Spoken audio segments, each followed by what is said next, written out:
Friends, welcome back to my channel. അപ്പം നമ്മളിത് ഉണ്ടാക്കാൻ പോകുന്നത് നല്ലൊരു പ്രോൺസ് ബിരിയാണിയാണ്. ഭയങ്കര ടേസ്റ്റി ആയിട്ടുള്ള ഒരു ബിരിയാണിയാണ്. പെട്ടെന്ന് ഉണ്ടാക്കാൻ പറ്റിയൊരു ബിരിയാണിയാണ്. എല്ലാവരും നമ്മളുടെ വീഡിയോസ് ലൈക്ക് ചെയ്യണം. സബ്സ്ക്രൈബ് ചെയ്യാത്തവരുണ്ടെങ്കിൽ സബ്സ്ക്രൈബ് ചെയ്യണം, കമൻറ്റ് ചെയ്യണം. അപ്പം നമുക്ക് റെസിപ്പി നോക്കാം. ഇനി നമുക്കൊരു കടായിലേക്കോട്ട് കുറച്ച് എണ്ണ ഒഴിച്ചു കൊടുക്കാം.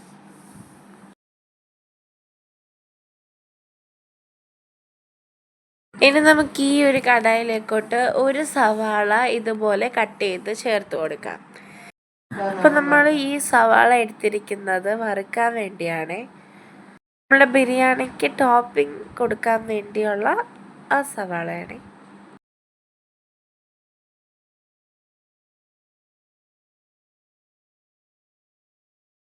ഇത് നമ്മളുടെ സവാള ഒരുവിധം വെന്ത് കിട്ടിയിട്ടുണ്ട്. ഇനി നമുക്കിത് ഒരു പ്ലേറ്റിലേക്കോട്ട് മാറ്റാം.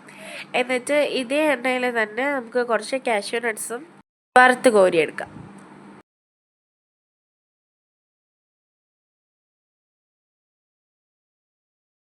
ഇനി നമുക്ക് അതേ എണ്ണയിൽ തന്നെ കുറച്ച് ഇഞ്ചി വെളുത്തുള്ളി പേസ്റ്റ് ചേർത്ത് കൊടുക്കാം.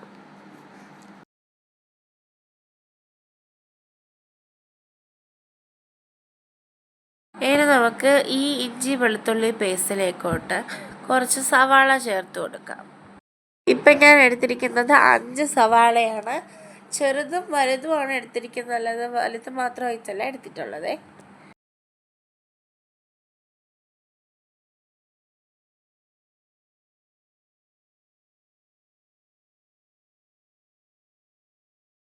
ഇനി നമുക്ക് ഇതിലേക്കോട്ട് കുറച്ച് പച്ചമുളക് ചേർത്ത് കൊടുക്കാം.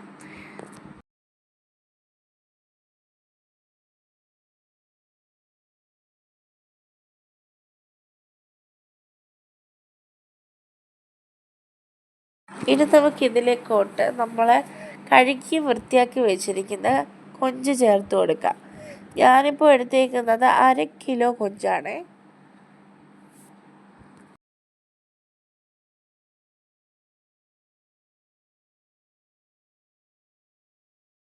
നമുക്കിതിലേക്കോട്ട് ആവശ്യത്തിനുള്ള ഉപ്പ് ചേർത്ത് കൊടുക്കാം.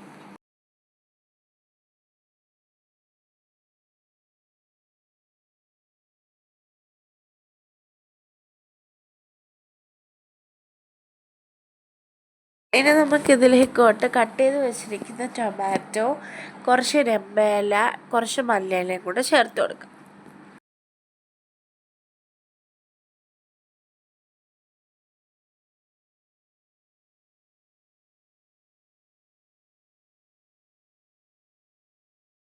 ഇനി നമുക്കൊരു മിക്സി ജാറിലേക്കോട്ട് കുറച്ച് കാഷ്യൂ നട്ട്സും തേങ്ങയും കൂടെ ഇട്ട് നല്ലതുപോലെ അരച്ചെടുക്കാം.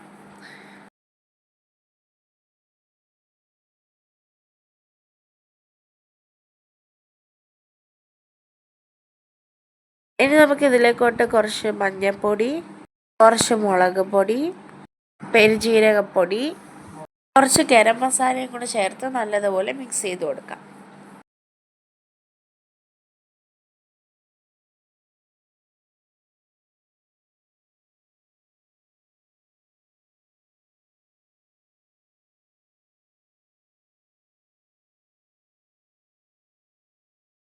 ഇനി നമുക്ക് ഇതിൻ്റെ അകത്തേക്കോട്ട് നമ്മൾ അരച്ച് വെച്ചേക്കുന്ന ആ കാഷ്യൂ നട്ട്സിൻ്റെയും തേങ്ങയുടെയും മിക്സ് ചേർത്ത് കൊടുക്കാം.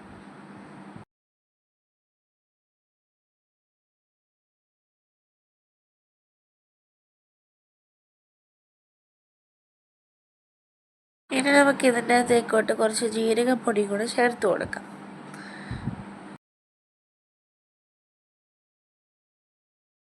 ഇപ്പം ഞാൻ എടുത്തിരിക്കുന്നത് 2.5 നാഴി അരിയാണ്. ഇനി നമുക്ക് ഈ പാത്രത്തിൻ്റെ അളവിൽ 2 പാത്രം വെള്ളം ഒഴിച്ചു കൊടുക്കണം.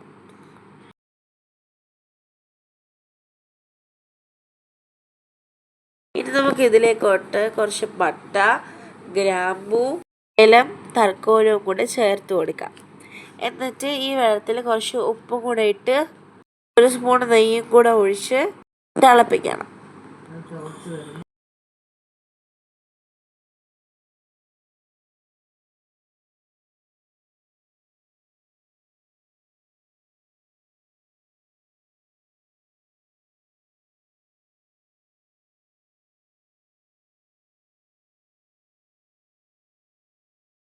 ഇനി വെള്ളം തിളച്ചതിന് ശേഷം നമുക്ക് അരി ചേർത്ത് കൊടുക്കാം.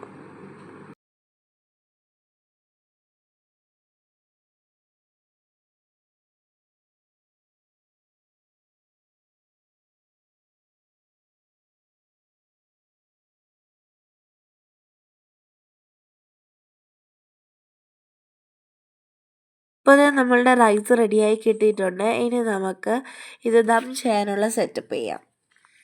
ആദ്യമായിട്ട് നമുക്ക് ഇതുപോലെ ഒരു ലെയർ റൈസ് ഇതുപോലെ ഇങ്ങനെ ഒരു പാത്രത്തിലേക്ക് തട്ടണം. എന്നിട്ട് കുറച്ച് മല്ലിയില ചേർത്തതിന് ശേഷം നമ്മളുടെ ആ പ്രോൺസിൻ്റെ മസാല ഇട്ട് കൊടുക്കാം.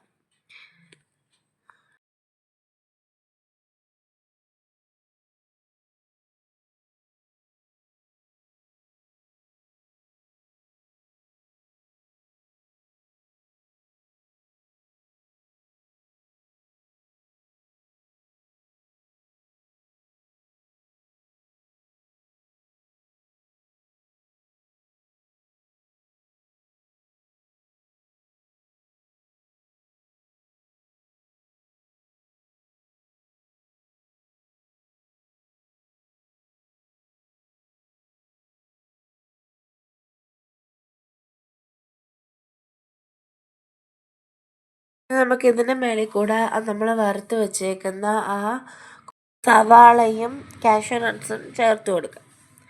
എന്നിട്ട് നമുക്ക് കുറച്ച് നെയ്യും കൂടെ ഒന്ന് തൂവി കൊടുക്കാം. എന്നിട്ട് നമുക്ക് ദമ്മി വയ്ക്കാം.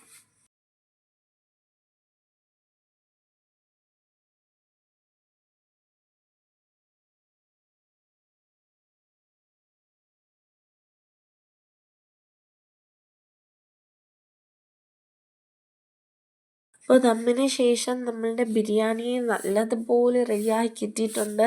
അപ്പോഴേ നല്ല മണം ഉണ്ടായിരുന്നു, നല്ല ടേസ്റ്റിയാണ്. എനിക്ക് പെട്ടെന്ന് ചെയ്യാൻ പറ്റും. ചിക്കനൊക്കെ മേടിക്കാത്ത സമയത്ത് എനിക്ക് പെട്ടെന്ന് ഇങ്ങനെ മീനും ഉണ്ടേനെ എനിക്ക് ഉണ്ടാക്കാൻ പറ്റും. നല്ല ടേസ്റ്റിയാണ്. നിങ്ങളെല്ലാവരും ട്രൈ ചെയ്യണം. നിങ്ങളുടെ അഭിപ്രായം നമ്മളുടെ കമൻറ്റ് ബോക്സിൽ അറിയിക്കേണ്ടതാണ്. സബ്സ്ക്രൈബ് ചെയ്യാത്തവരുണ്ടെങ്കിൽ സബ്സ്ക്രൈബ് ചെയ്യണം. Bye bye.